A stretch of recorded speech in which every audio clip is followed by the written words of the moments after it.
I'm begging somebody who watched Raw, tonight or whenever this airs, the past Raw. I'm just begging somebody to tell me what thought was put into anything that we saw.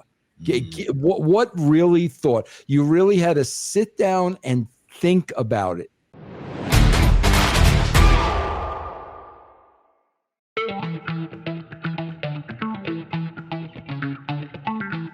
All right, so to fill in time more, we have to talk about this daggone Perth show with the Saudi. He was Saudi, but now it's Perth when it comes to this Crown Jewel. Now, Crown Jewel actually was a yearly Saudi event for a while, and so that was. But now it's going around, making its rounds. But ladies and gentlemen, you have this ring. You have this championship ring. Why in the world would a casual fan be intrigued to watch the product over a championship ring that we have no clue about, as far as just if someone's coming in, they're seeing champion versus champion, they would think, oh, okay, well, maybe it's a title versus title match. We saw that with Hogan and Warrior, right? Of those proportions. We've also seen other title versus title matches, Orton versus Cena, Brock versus Roman. But no, we're not seeing title versus title when it comes to Cody Rhodes versus Seth Rollins. It's all for the coveted Crown Jewel ring. Vince, what do you think about this decision to make the ring the primary focus of this match? Chris, I swear that, here's the thing, man, and maybe this is why I am the way I am.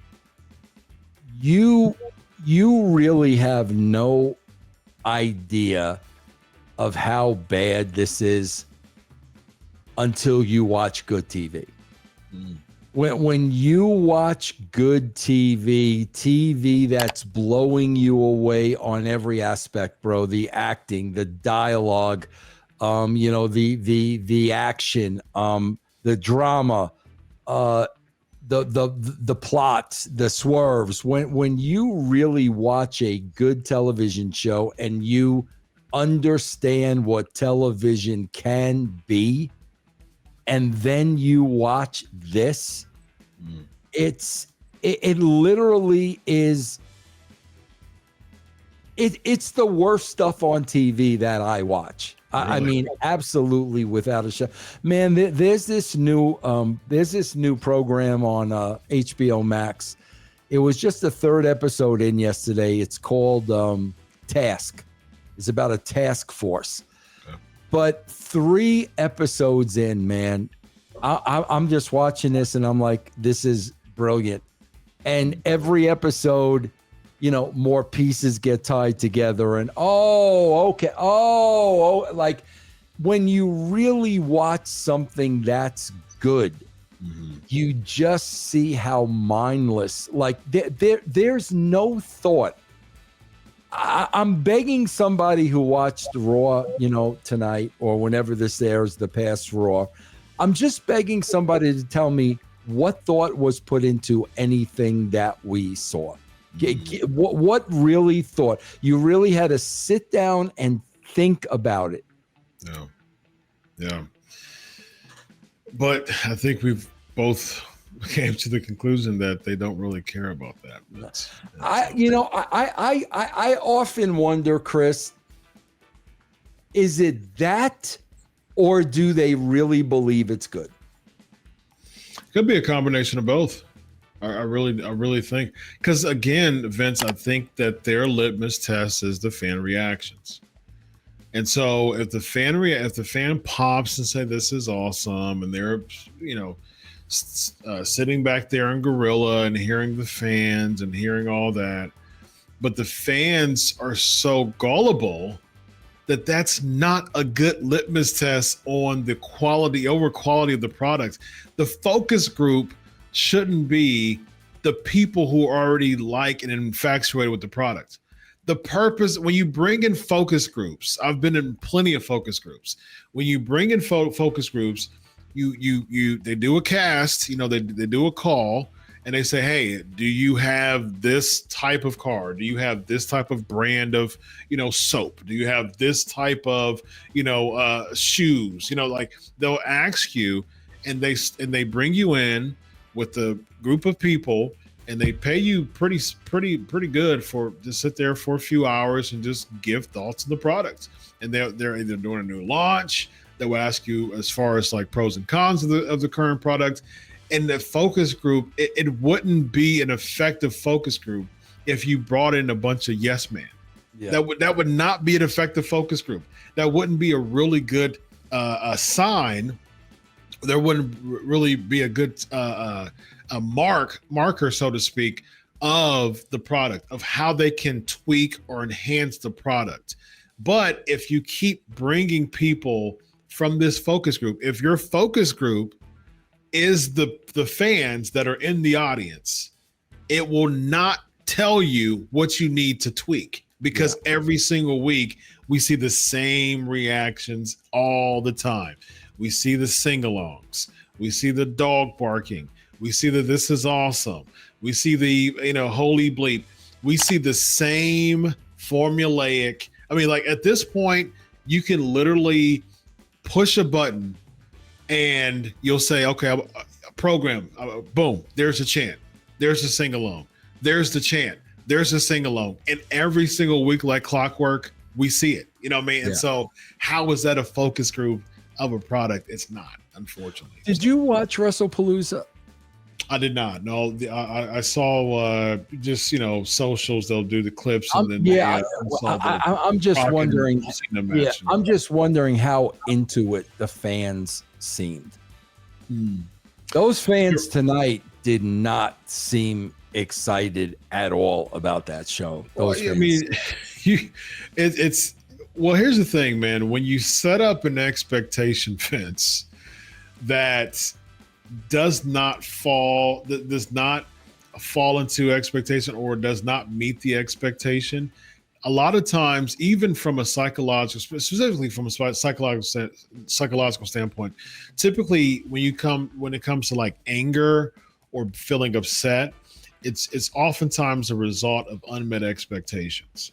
And so even from an interpersonal perspective, if someone has like a promise, someone who doesn't fulfill a promise, it loses a level of respect from somebody. That's why you got to be a person of your word. That's why that is very, very important from an interpersonal perspective. Now, if we're promised all of these surprises and you don't deliver on that, you're going to get an onslaught of disappointed fan base. And here's the thing, Vince, the fan base that the WWE has right now, if they get disappointed, dude, like you've done something really wrong at this point. Yeah. I mean, and so that's where we're at. Chris, here's something that's really weird too. You talk about pressing the buttons, right? Mm-hmm. So Seth is in that opening ring with Cody Rhodes. Mm-hmm. We just had WrestlePalooza where CM Punk and AJ Lee went over Rollins and Becky. Mm-hmm. So that chapter is over. We're on to the next thing now, and now he's in the ring with freaking Cody. Mm-hmm. They're chanting for CM Punk. Yeah. And it's like that's what I'm talking about. Like, guys, like that's over. Yeah, exactly. They had the match. Punk and AJ Lee went over. Yeah. Now we're on to this next thing. But like you said, they're still chanting CM Punk, which makes it so confusing because, again, if one casual happened to be watching this, you're saying, why are we chanting CM Punk when it's an angle over the ring? The reason why is because, like I've shared on this show, shared on another one of our shows, I've done a whole class on it on my show, Pancakes and Power Slams. The audience is in the booking room now. That's basically where they're at.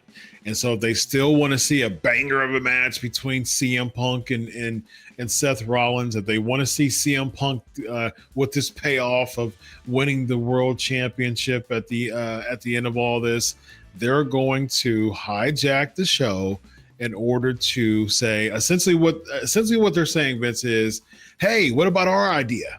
They're in the booking room. And they're saying, hey, what about our idea? So our idea. So what they'll do is they'll hijack the show, and they're in the WWE Unreal with Triple H, and you got the booker back like, hey, Hunter, what about what I said? What about CM Punk versus Seth Rollins? And Hunter's trying to no sell it, and we're going to figure this out together. And then you still have the disgruntled, person of creative like, no, CM Punk. And while they're talking in the creative room, and basically that disgruntled petulance, like, man, I can't wait till your contract's over so we can let you go, person in creative, that's basically what the fans are right now. And every single week, when you hear those sing-alongs, when you hear those chants, those fans are in the creative room influencing the trajectory. And then eventually Triple H caves in and says, all right, man, we'll do CM Punk. But at first he was going to no sell it, and then he kept talking, and finally he just caves in. Man. It's so you know what backwards, man. You know what backwards. It is. Do you think we'll get another season of Unreal? I mean, it's just going to all depend on how well it did. You know what I mean? I don't know how well it did. I haven't seen any numbers on that, but I don't know, man. We shall see. This guy right here is Vince Russo. I am Dr. Chris. This is Running with Russo. Have a good night, everybody. So long.